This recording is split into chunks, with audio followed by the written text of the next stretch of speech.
wabarakatuh.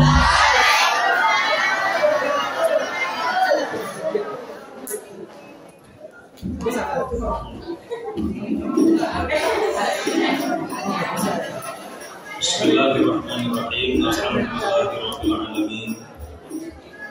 Wa bihi nasta'inu ala umuri dunya waddin. Wassalatu wassalamu ala sayyidina wa maulana Muhammadin wa ala alihi wa sahbihi wa barik wa sallim ajma'in.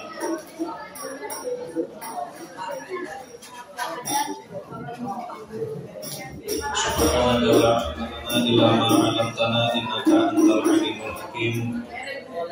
Rabbi shrah li sadri wa yassir li amri wa hlul 'uqdatam min lisani yafqahu qawli. Amin ya rabbal alamin. Panjenenganipun Ustaz Islamuddin lan sedaya para guru ingkang kawula hormati. Jadi dumateng Mas lan Mbak saking Universitas Negeri Malang ingkang alhamdulillah bisa terlalu wonten pinangenan ingkang lan ugi dumateng sedaya adik-adik siswa saha siswi SMP Islam Sofia Rosat ingkang dipun mulyakaken dening Allah Taala. Iki langsung mawon anak-anak iki yang perlu kalian sampaikan pada pagi hari ini, sebenarnya ini bukan pagelaran wayang kulit ya.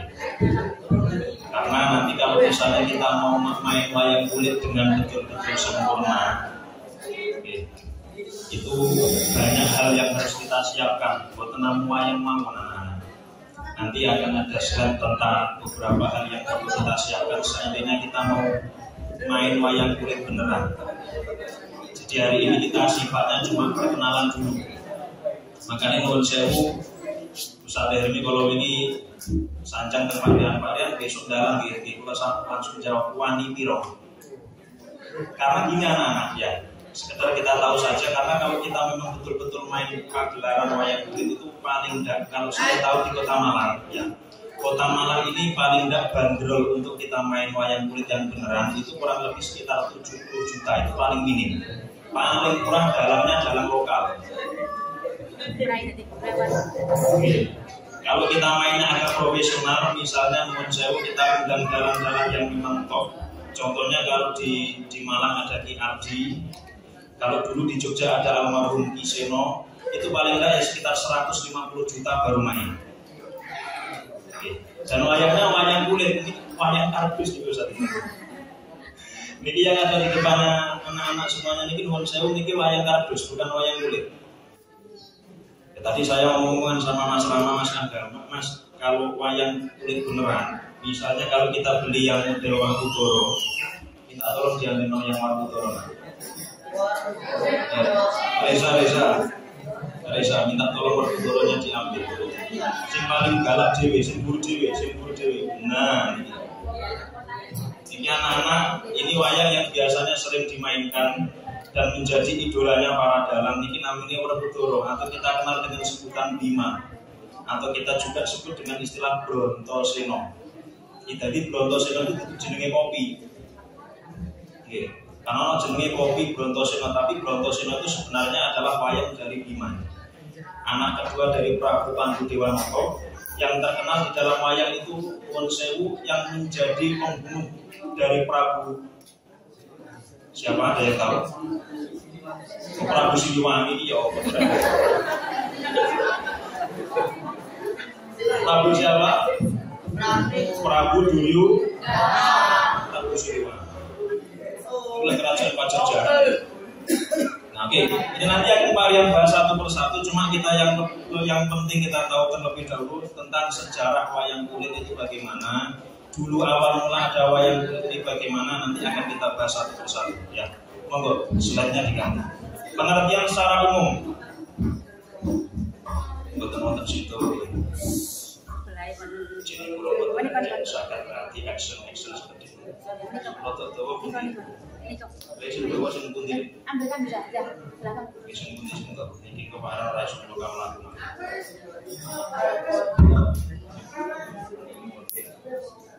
Pengertian secara umum.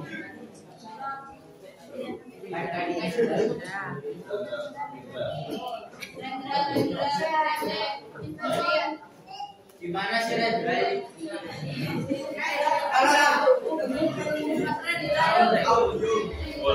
Jangan dibenarkan ya.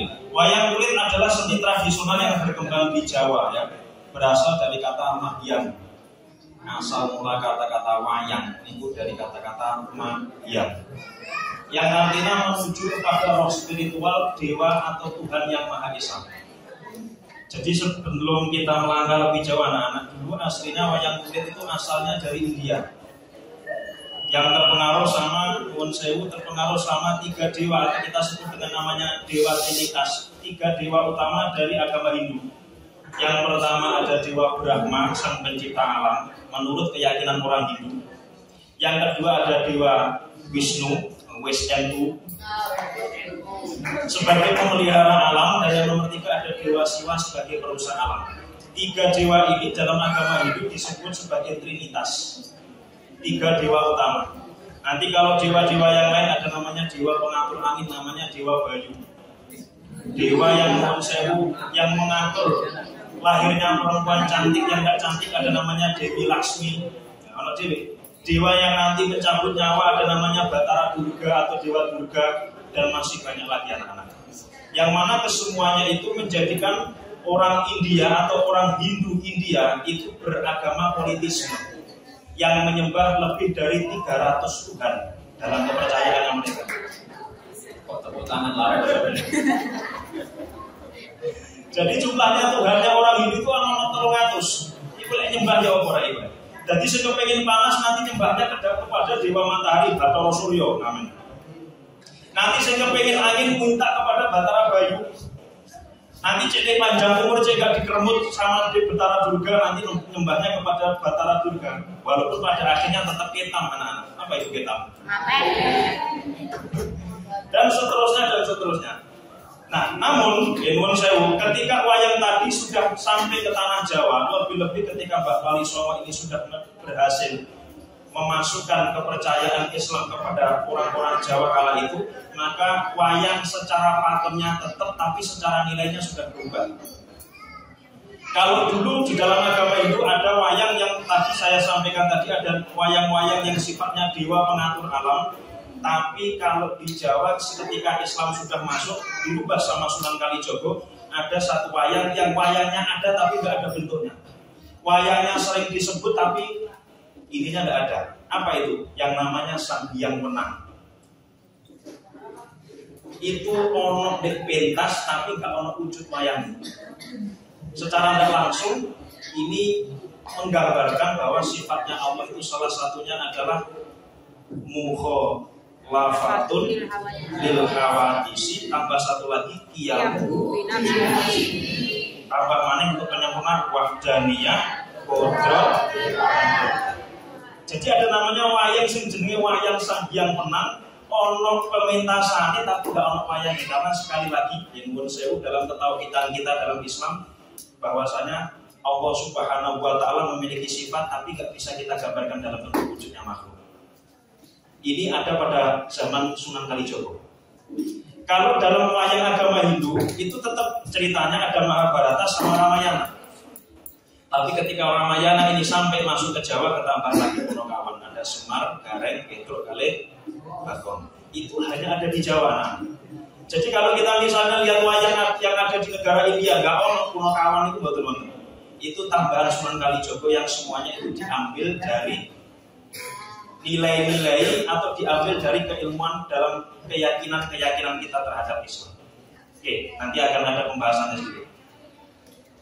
Dan wayang dalam istilah Jawa disebut sebagai purwo ringgit. Ringgit itu barang miring tur dianggit. Orang Jawa kan suka nyingkat-nyingkat begitu. Contoh Nuwun Sewu anak-anak tak kayak contoh didik sampean.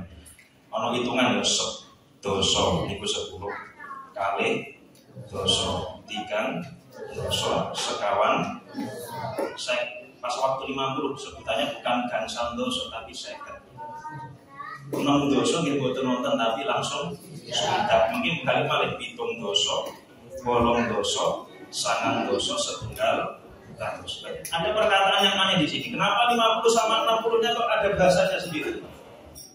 50 itu kok dibahasakan dengan 50? Itu katanya Mbak saya dulu mengatakan seket itu boleh kowe ora suwe anggone diikat. Artinya orang kalau sudah masuk usia 50 itu tidak lama lagi kepalanya mau diikat. Jadi ngumun. Jadi pocong. Makanya kata-katanya kata-katanya menggunakan kata-kata seket ora suwe anggon diikat. Mungkin wonten suwida ganti lagi. Maknanya suwida apa? Ora suwe anggone tindak. Tidak lama lagi kita akan tinggalkan alam dunia ini. Pulang ke namanya satu alam yang namanya alam barzakh sampai nanti datang yang kiamat. Ini loh orang Jawa kita. Nah terus kemudian kalau orang mati itu dikasih kain kafan. Orang Jawa nyebutnya dengan sebutan mori. Mori sebenarnya juga sebuah singkatan. 5 perkara ojo sampai kairi. Apa itu 5 perkara? Syahadat, sholat, zakat, poso, haji bagi yang mampu. Orang Jawa itu suka membuat membuat istilah-istilah modern. Pacul, patang perkara aja sampai ucul. Jadi aja mek macul orang ngerti artinya pacul itu patang perkara aja sampai ucul. Ada satu tempat yang digunakan untuk minum orang Jawa terbuat dari tanah itu jenenge kendi. Artinya apa? Kendaling ning jati diri. Jadi wujudnya kendi itu sebenarnya kita itu harus pinter menjaga diri kita. Nah kalau ada dulu Mas ya, kalau kita orang-orang tua kita mondok itu pasti kalau berangkat mondok bukan disangoni duit, tapi sangoni 3. Apa yang pertama? Bawa tebu. Yang nomor 2 itu bawa cengkir. Yang nomor 3 itu saya lupa. Ada tebu, ada cengkir. Yang satunya bawa jagung. Mbah kita dulu berangkat yang bawa itu. Padahal sebenarnya maknanya lebih dari itu. Yang pertama kenapa harus bawa cengkir? Cengkir itu kelompok yang kuning kan? Cengkir itu maknanya kencengnya pikir. Biar pamit di bapakmu niatmu mondok ayo kok. Ya, boleh nemo kok boleh bujuk. Karo nih jadi. Kencengnya pikir, pikirannya kudu benar. Wah, aku biar dipesen ke bapak, ke ibu, aku mau ngatur yang malam itu niatin ini. Dibawakan yang namanya cengkir, kelapa yang masih menguning belum jadi tegan. Kalau jadi tegan itu warnanya sudah jadi hijau. Masih kuning kayak dulu kan saya cilik mulai suatu biji ukuran bola takro itu namanya cengkir. Terus bawa lagi yang namanya jagung. Apa jagung itu sejo sing agung. Sama orang harus banyak-banyak husnudon. Jangan gampang berburuk sangka. Bawa jagung. Yang satu yang terakhir disuruh bawa tebu. Tebu ini kenapa? Antep yang kalbu. Artinya kudu mantep. Orang oleh ragu, orang oleh sak, kudu kencang. Iwang Jawa itu. Balik lagi. Para fans jangan terlalu. Oke, kita lanjut. Lalu ini maknanya apa? Miring tur dianggit. Maknanya gimana anak-anak? Miring itu berarti barangnya tipis, ya. Dianggit itu maknanya itu dipakai. Artinya bagaimana? Ajaran yang ada di dalam wayang itu harus kita pakai dalam kehidupan sehari-hari. Kehidupan saya kemudian Sunan Kalijogo ngajar belum pakai Fathul Qorib kan? Belum ada Alfiah Ibnu Malik dari wonten apa maneh Mabadul Fikih. Masih belum ada, LKS belum ada, buku paket dari wonten. Apa maneh kurikulum merdeka dari wonten berbi. Wontennya nopo nggih pakai wayang ini. Karena waktu itu orang Jawa kalau dikasih nama wayang, itu mereka semangat untuk datang. Di saat itulah Sunan Kalijogo mengajarkan kita tentang tauhid, bahwa pangeran itu mung siji. Tuhan yang hak untuk disembah yaitu hanya Allah. Secara umum wayang kulit adalah sebuah seni pertunjukan yang menggambarkan kehidupan manusia yang di dalamnya terdapat nilai spiritual, nilai-nilai agama, keyakinan dan sebagainya. Ada juga sisi kemanusiaannya, nanti tergambar pada beberapa lakon. Terus juga ada beberapa nasihat dan tentunya adalah ajaran-ajaran atau pedoman hidup. Okay. You understand? Fayantum, Agentum, Ramayantum. Oke, lanjut. Asal usul wayang. Wayang itu sudah ada kurang lebih sekitar 1500 tahun sebelum Masehi. Ukuran tahun Masehi itu adalah lahirnya Nabi Isa. Jadi saat ini kita sudah masuk ke tahun 2022 Masehi. Dan wayang sudah ada sejak 1500 tahun sebelum Masehi. Itu sampun wonten wayang. Dahulunya dibuat dari rerumputan untuk sukat, terus kemudian difungsikan untuk sarana pemujaan terhadap roh nenek moyang. Kalau kita belajar sejarah, bahwa dulu orang Jawa dan orang India khususnya sebelum ada Hindu ada 3 kepercayaan, bukan agama. 3 kepercayaan. Yang pertama ada animisme, diikuti dengan dinamisme, dan terakhir ada totemisme. Pelajaran sejarah kelas 7 semester 2 akhir. Oke. Pada masa selanjutnya, wayang terbuat dari kulit binatang buruan atau kulit kayu. Wayang semakin dikenal dan diminati oleh masyarakat kala itu bersamaan dengan masa penyebaran Hindu-Buddha di Indonesia. Saat itu cerita Ramayana sama Mahabharata telah tersebar di tengah-tengah masyarakat. Jadi begini, saya pangkas di sini dulu bahwa wayang itu lakonnya cuma 2 anak. Yang pertama Ramayana, yang satunya Mahabharata, dan itu semuanya adalah fiktif, bukan fakta. Itu semuanya adalah fiktif atau tidak nyata, yaitu semuanya hanyalah buatan bujaka-bujaka India. Ceritanya itu gak ono terus amen Pak Riam, saya kalau pengen tahu kuburan di Gatot Kaca itu ning ndi ora eneng. Lho arti lo politis ya roh. Pak Riam, saya mau tanya kerajaan Hastinapura itu di mana? Juga ono. Itu cuma cerita buatan. Pun dilanjut. Nah ini anak-anak silakan diamati. Wayang dari masa ke masa. Yang pertama itu wujudnya dalam bentuk rerumputan tapi masih belum teratur. Terus kemudian itu dari dahan-dahan pohon sudah agak teratur. Setelah masuknya agama Hindu di Indonesia, bentuk wayang itu seperti kayak manusia. Cuma ketika wayang sudah diadopsi oleh Islam, disebarkan oleh Sunan Kalijogo, dibikinlah karikatur. Karena dulu sempat dikritik sama Raden Ainul Yakin atau kita kenal dengan sebutan Sunan Giri. Sunan Giri memberikan istilahnya panduan kepada saudara iparnya Sunan Kalijogo, karena mereka berdua itu menantunya Sunan Ampel. Dikasih tahu bahwa boleh membuat wayang tapi tidak boleh dalam bentuk manusia secara utuh, tapi dalam bentuk karikatur. Jadi modelnya kayak gini. Di sawang wong yo ora patek bentuk kaya wong, nek ditutup wong tapi kok kaya nyerupani. Tapi nek di sawang wong kaya duduk, tapi kok ora diarani duduk wong tapi kok kaya dadi alias boten jelas. Itu begitu. Disempurnakan dalam bentuk seperti itu, Pak. Lanjut. Cerita lakon dalam pementasan wayang kulit kisah Ramayana ya. Ini intinya Pak Dan baca-baca saja secara inti. Kisah ini menceritakan tentang pertempuran antara pasukan Purabrama dengan bala tentara Raja Rawana yang kita kenal dengan sebutan Dosomuko. Ini Bismillah. Nah, ini Dosomuko anak-anak. Harganya 40.000 kalau dari kertas. Kalau sampai mau beli yang kulit sekitar 4.500.000. Ya, beberapa Pak Dan kemarin coba tanya pengrajin wayang dari Kesultanan Surakarta Solo. Itu saya tanya, Pak, biasanya yang wayang yang digunakan untuk pentas di keraton itu berapa harganya? Jenengan tanya yang mana? Kalau Werkudara berapa? 2.500.000. Padahal ini saya belinya 25.000 rupiah. Nah ini dari kertas. Tapi kalau sampai kepingin yang kulit ya siap-siap budget 2.500.000. Itu belum lewat ongkir. Kalau beli di Shopee tidak tahu saya berapa. Nah ini anak-anak ini yang disebut dengan dasa muka. Kenapa kok dikatakan dasa? Dasa itu artinya 10. Kenapa kok dikatakan dasa muka atau wajah 10? Karena di dalam pementasan ini dasa muka itu dikatakan sebagai orang yang memiliki kepinginan yang banyak. Dan semuanya harus dilakukan sekalipun dengan cara membunuh. Jadi aku pengen niko. Syaratnya apa? Ngilangin lawan yang besar, pokok sing penting pokoknya saya kepengen ini harus terlaksanakan.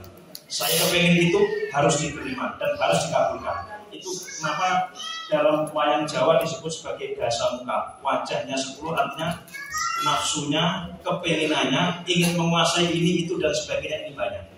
Makanya dari zaman sekarang kalau ada orang yang nuwun sewu, pengennya macam-macam, harus serba dituruti, berarti dia sama dengan Raja Rawana, melambangkan nafsu anak, pengen ini dan seterusnya. Nah, pertempurannya itu dimulai dari mana? Pertempurannya itu dilatar belakangi karena sang permaisuri yang bernama Dewi Sinta, istrinya Ramana, itu diculik oleh Raja Rawana. Karena dalam satu riwayat juga di dalam cerita Babat Jawa bahwa Raja Rawana ini istrinya itu di atas 100 jumlahnya. Zaman ya, tapi ini fiktif loh anak-anak ya. Ini bukan cerita nyata. Ya, ini bukan ceritanya. Cuma itu menggambarkan karena saking rakus, saking serakahnya manusia, bahkan sampai dia rela membunuh kakaknya sendiri untuk mendapatkan tahta raja. Lanjut, kalau kisah Mahabharata bagaimana? Kisah ini menceritakan pertempuran Pandawa 5 yang sampean lihat di Antv ini. Sing lanang jare mbak-mbak sing ganteng ganteng, awas sing koyo Hercules itu. Ada sing koyo Hermino ora koyo Hercules. Dan seterusnya, pertempuran dengan melawan saudara sepupunya. Jadi Misanan versus Misanan anak. Kakeknya cuma satu, tapi mereka bertempur karena merebutkan jabatan menjadi raja dari kerajaan Hastinapura. Lanjut. Ini sedikit gambaran saja anak. Ya, ini sedikit gambaran. Lanjut. Mahabharata. Sedikit gambarannya saja. Ini yang ada di wayang ini ya ada Raden Bima ini tadi yang saya bawa tadi. Itu berada di kubu sebelah kanan, sedangkan di kubu sebelah kiri ada Dursasana, ada Citraksa dan Citraksi, ada Duryudana, ada siapa lagi, Bugadenta, Kurawati dan sebagainya. Banyak namanya saja Kurawa ada 100, wayangnya untuk 100. Ya. Lanjut, dilewati, lanjut. Ini sudah ya, ada Yudhistira, ada Bima Warbudara. Ini wayangnya yang ada di sebelah kanan anak-anak. Nanti kalau sampean kepingin tahu monggo nanti tanya sendiri ya. Ada Nakula dan ada Sadewa. Sementara dalam pihak Kurawa ada beberapa, ada Duryudana, Dursasana, Dursaha, Jarobonto dan seterusnya. Oke, lanjut. Oke, ini terakhir anak-anak ya. Ini properti dan pendukung dalam pertunjukan wayang kulit itu ada 12. Saya sampaikan satu persatu, monggo langsung mau. Yang pertama ada Mbah Dalang. Yuk. Nah, ini namanya Dalang. Dalang itu yang menggerakkan wayang. Silakan dibaca sendiri, adalah tokoh kunci dalam pertunjukan wayang.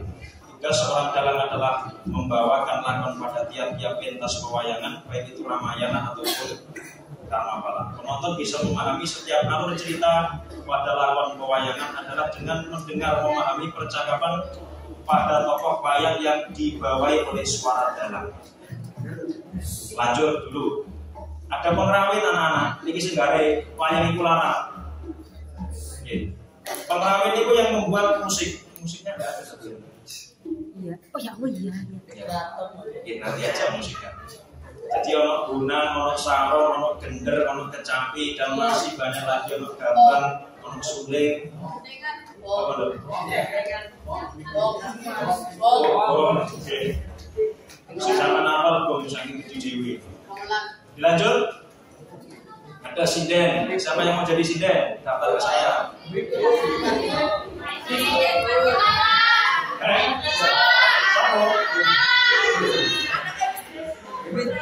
Ini sinden ini pengiring. Jadi setiap kali ada cerita itu ada lagunya. Ya kalau sampai misalnya Mun Sewu ini bagi mas-mas yang suka film Naruto itu ada namanya musik pengiring. Ya, atau di dalam film-film kan biasanya ada musik-musik pendukung, yaitu kalau dalam pewayangan ada orang yang bagian nyanyi, itu namanya sinden. Lanjut, wayang kulit ini sudah ya. Ini Mun Sewu, mantek berhenti di sini dulu. Apa itu mantek? Berhenti dulu di sini anak-anak. Ini sebenarnya wayang yang kemarin kalian beli. Ini adalah wayang yang lakonnya campur aduk. Kenapa barang harus campur aduk? Enggak langsung satu lakon aja. Ya ini biar kita tahu saja dulu. Jadi yang tokoh-tokoh yang kita beli itu adalah tokoh yang familiar di telinganya kita. Ada Semar, Gareng, Beto, Bagong, ini sing rupane ireng wajahnya lucu-lucu nih. Sing lemu-lemu itu loh. Ada yang nanti yang berada di sebelah kubu kanan ini para tokoh kesatria.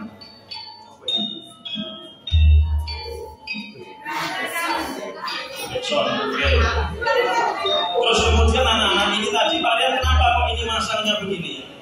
Karena kalau ini misalnya saya pasang begini, nah ini namanya melanggar pakem pewayangan. Karena tidak boleh. Karena biasanya Mun Sewu, tokoh yang ada di sebelah kiri itu tokoh yang jahat. Sedangkan di depan-depannya ini ada Begawan Anoman, Kiai Kerasakti, istilahnya begitu. Ya, ini ada apa namanya? Ada Punokawan. Ini ada Petro, terus kemudian gareng, dan ini kesukaannya almarhum Darang Seno yang namanya Bagong. Ini ada Betara Narada, ini ada Semar, dan ada Betara Guru. Jadi kalau dia misalnya si wayang jahat ini menghadap arah sana, seakan-akan dia membela kepada kebenaran, padahal aslinya kan betul. Makanya kita balik ke sini. Oke, gitu ya. Terus kemudian yang di sebelah kanan, ya sebagaimana kalau kita filosofinya kita, tangan kanan ini nuwun sewu posisinya lebih mulia daripada tangan kiri, tanpa mengesampingkan maksudnya tangan kiri kita tangan elek, betul. Semua tangan bagus, cuma secara posisi adab asor nuwun sewu toto kromone tangan-tangan itu apik, tangan kiri itu pada sesuatu hal yang kurang pantas. Makanya kita bentuk dalam posisi seperti ini. Tapi kalau misalnya kita main secara beneran, maka yang berada di sebelah kiri ini isinya hanyalah tokoh-tokoh yang kurang lebih wajahnya model kayak begini anak-anak. Bisa dipahami ya? Pokoknya saya medeni sing wajahnya abang itu nandakan api, amarah dan sebagainya. Sedangkan wayang-wayang yang baik-baik itu wajahnya hitam. Hitam itu menandakan tanah, yang artinya dia selalu ingat akan kematian sehingga perbuatannya selalu baik.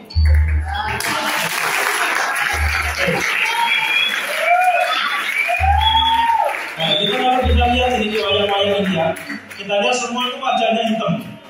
Prabu Yudhistira yang depan sendiri yang pakai belong itu, nah, ini juga wajahnya hitam. Anaknya siapa namanya, Raden Werkudara atau kita kenal dengan sebutan Gatotkaca, itu wajahnya juga berwarna hitam. Kesatria Nakula Kalisadewa wajahnya juga hitam. Bahkan kalau di antivis yang paling gandeng dewe jenenge Arjuna, di sini juga wajahnya hitam karena menunjukkan akan dia selalu ingat sama tanah tempat nanti kembali sehingga uripe ngati-ngati. Oke, dilanjut. Ada namanya kotak anak-anak. Kotak itu apa? Digunakan untuk menyimpan wayang. Jadi wayang setelah Mbah Dalang selesai untuk memerankan, wayang tersebut ditaruh lagi ke dalam kotaknya. Lanjut. Ada namanya gedok atau cempolo. Itu yang biasanya begini. Nah, oke. Sing wow.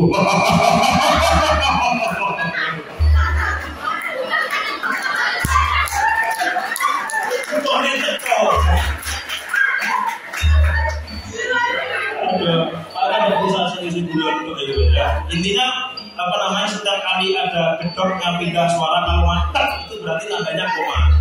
Kalau ternyata 2 kali itu berarti ada suara yang dinaikkan. Kalau ternyata agak panjang itu salin paragraf. Jadi ada panduannya. Kalau semua ditutupi mau ganti.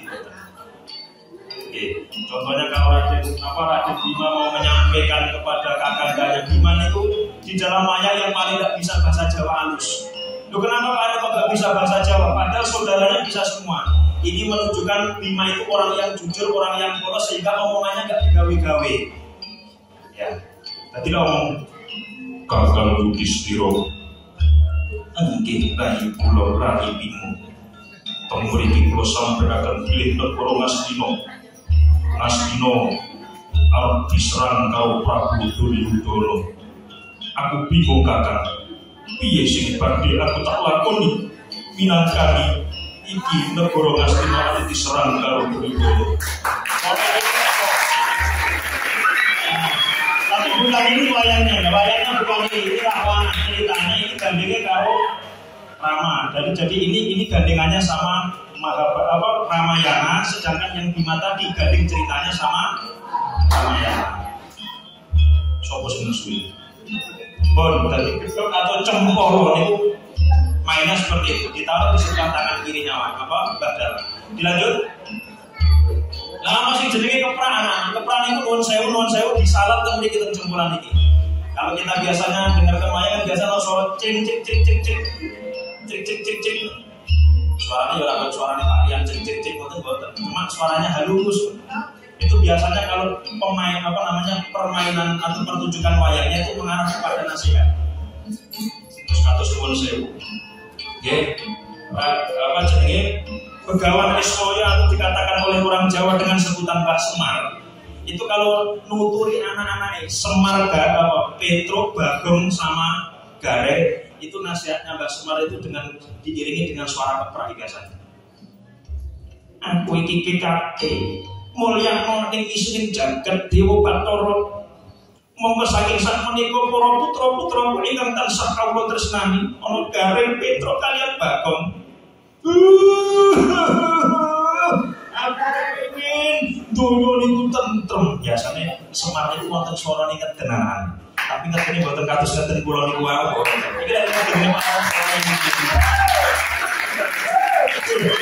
Tapi suarane ngoten. Suara niku napa biasane nuturi. Ana alam donya niki ora iso kabeh iku isine apik para putra-putraku. Dadi ning donya iki ana wong sing apik, ana wong sing elek iku kabeh minangka takdir Sang Hyang Bathara. Iku kabeh dadi tuladhane, dadi pitututure ning alam donya iku isine ya ana wong apik, ya ana wong elek lho putra-putraku. Biasanya nasihat-nasihat bijak disampaikan oleh Mbah Semar kepada putranya diiringi dengan suara keprak, icik, tapi ora icik ngono. Ya ini cuma gambarannya saja. Lanjut wes, ya lanjut. Ada namanya layar atau clear. Iki lek sampeyan yang delok itu biasanya wonten namanya kayak bukan LCD nggih. Tujuannya nopo? Tujuannya ngenten anak-anak. Mana ya ini layar yang banyak puluhan. Oh niki. Musiknya kok hilang.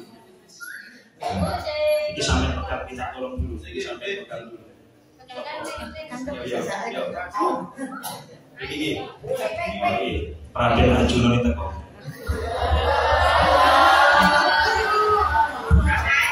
Bulu.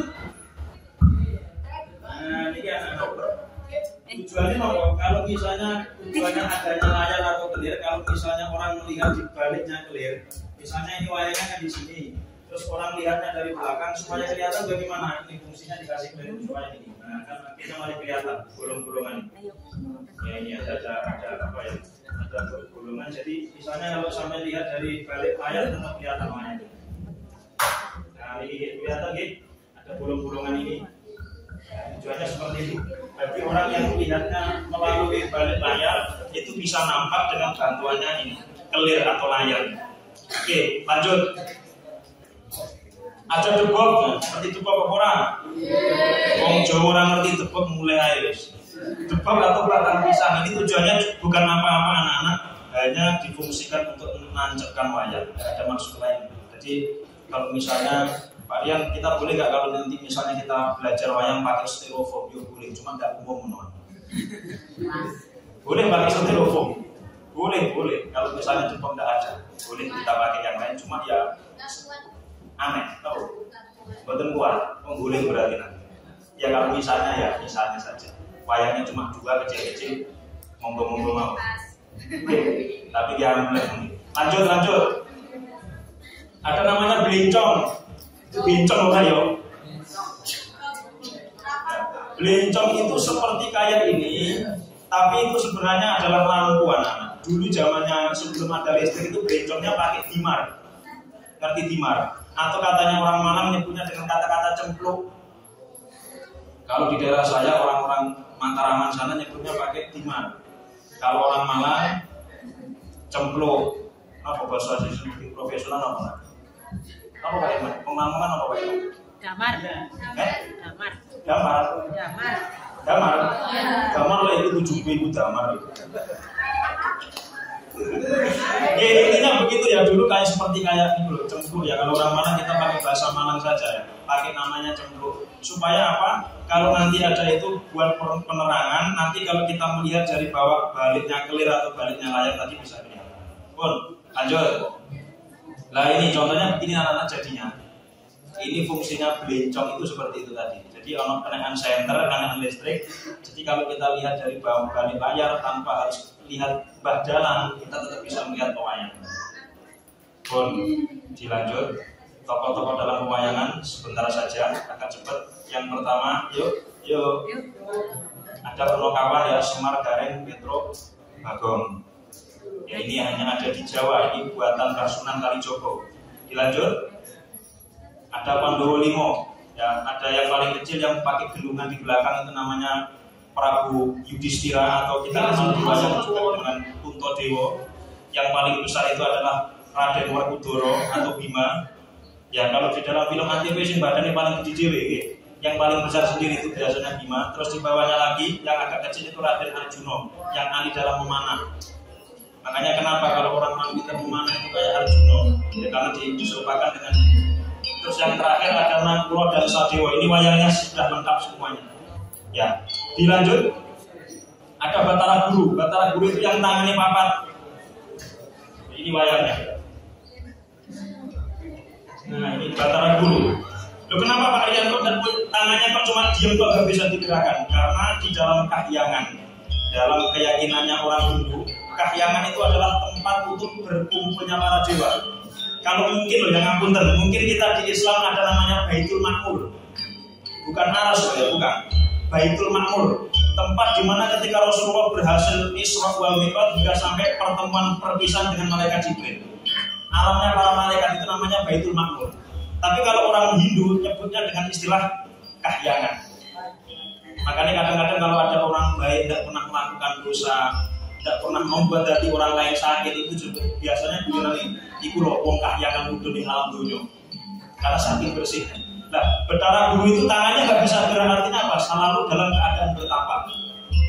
Makanya orang Jawa dulu punya suatu keyakinan bahwa orang yang sering meditasi, orang yang sering zikir dalam bahasa kita di Islam, itu maka dia tidak akan terlalu banyak pola. Diem, waktunya selalu ingat sama Yang Maha Kuasa. Dia setiap waktunya, setiap saatnya akan selalu bertapa, akan selalu ingat akan ciptaan Yang Maha Kuasa. Itu penggambaran dari Sang Hyang Batara Guru. Gak duit tangan tapi gak bisa ubah. Karena mereka apa? Gubernur Tasbedo, kayak Pak Irman.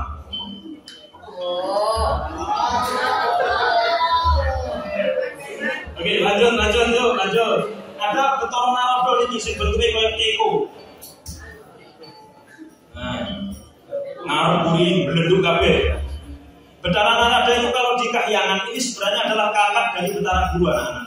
Tapi karena struktur organisasi, walaupun yang tua, walaupun istilahnya yang tua itu bukan harus selalu menjadi pemimpin, tapi karena dia bertugas di bawah sang adik Batara Guru, Bathara Narada ini bertugas untuk menyampaikan sesuatu pesan dari langit kepada para ksatria di tanah.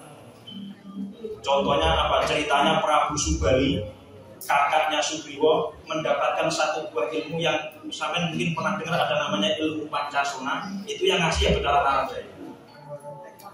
Jadi ngapunten nuwun sewu mboten kok kita membanding-bandingkan. Kalau dalam Islam ada malaikat Jibril, sang pembawa wahyu dari Sang Hyang Maha Kuasa. Tapi kalau dalam cerita lapan pewayangan, yang bagian untuk membawa pesan-pesan dari langit dari kahyangan itu adalah Bathara Narada. Lanjut. Ada Anoman, ini yang sudah terkenal. Jadi Anoman ini seorang petapa, seorang Bathara, artinya dia adalah seorang yang istilahnya banyak meditasinya, banyak melakukan pembersihan raga dan hatinya, tapi memang nuwun sewu wujudnya seperti kerang.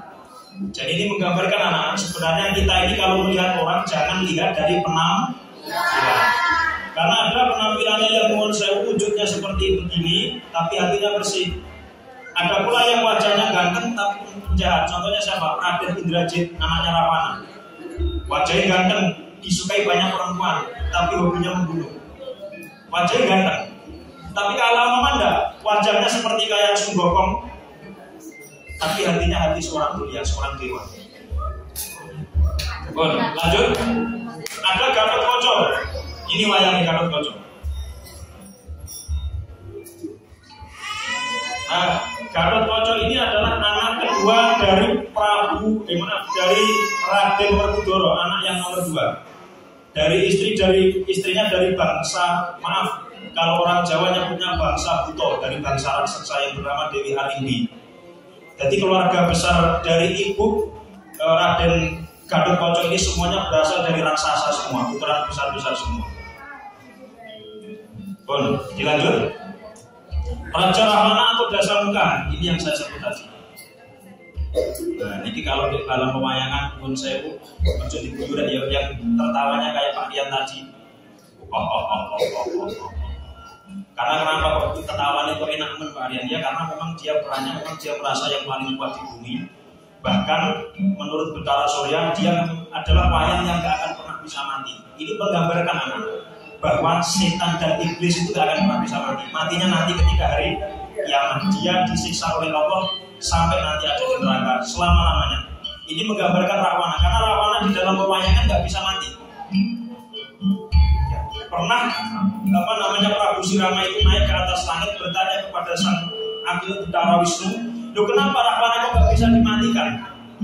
Karena terus kemudian Betara Wisnu mengatakan bahwa kejahatan itu gak akan pernah bisa selesai. Dimanapun tempat kita berada, dari zaman Nabi Adam sampai nanti datangnya kiamat, kejahatan itu akan terus ada, tidak akan pernah bisa selesai. Hilangnya kejahatan kapan? Ketika sudah kita sulsilatin atau disegerakan. Kejahatan sudah sirna dari alam bumi. Tinggal mereka memuai apa yang dia ambil. Famayak manusia sekolah darotin. Famayak manusia sekolah darotin. Itu sebenarnya sudah tergambar di dalam pewayangan. Bahwa kejahatan itu tidak akan pernah habis. Sampai kapanpun orang jahat selalu ada. Orang jahat selalu ada. Itu penggambaran dari Raja Rama. Terakhir. Oke, Raden Bokarno. Ini wayangnya. Ukurannya lebih besar. Kalau dalam wayang asli 2 kalinya ini. Dulu kalau dalam Seno ini memegang wayang ini butuh bantuan 1 orang untuk memegang. Ini kan wayang replika. Tapi kalau wayang aslinya tingginya bisa sampai, kalau saya berdiri bisa sampai segini. Ya, kalau mau beli silahkan, paling tidak bantuannya 15 juta baru bisa beli ini. Tingginya segini. Ya hampir 2 meter. Wayangnya hampir 2 meter. Jadi kalau kita mainkan itu kadang-kadang dalam perlu bantuan orang. Jadi gue tenang dulu. Oke, ini adalah adik dari Raja Rahwana, cuma hatinya baik. Matinya itu karena dipotong kedua tangannya, dipotong kedua kakinya, dan kemudian dibunuh oleh Raden Laksmana, adiknya Prabu Rama. Matinya karena itu. Dan walaupun dia sebenarnya itu hatinya baik, tapi ketika dia mengatakan walaupun saya berada dalam pihak yang salah, tapi aku ini berperang melawan komplotan Prabu Rama, ini bukan berarti saya mendukung kakak saya yang jahat, tapi karena saya memiliki rasa nasionalisme tinggi terhadap kerajaan Hastina. Bagaimanapun apapun yang terjadi, walaupun kakak saya salah, saya tetap membela, tapi bukan membela kakak, membela negara saya. Jangan sampai rakyat yang tidak tahu apa-apa terus kemudian mati gara-gara kejahatan kakak saya. Jadi istilahnya kesatria. Cinta sama NK.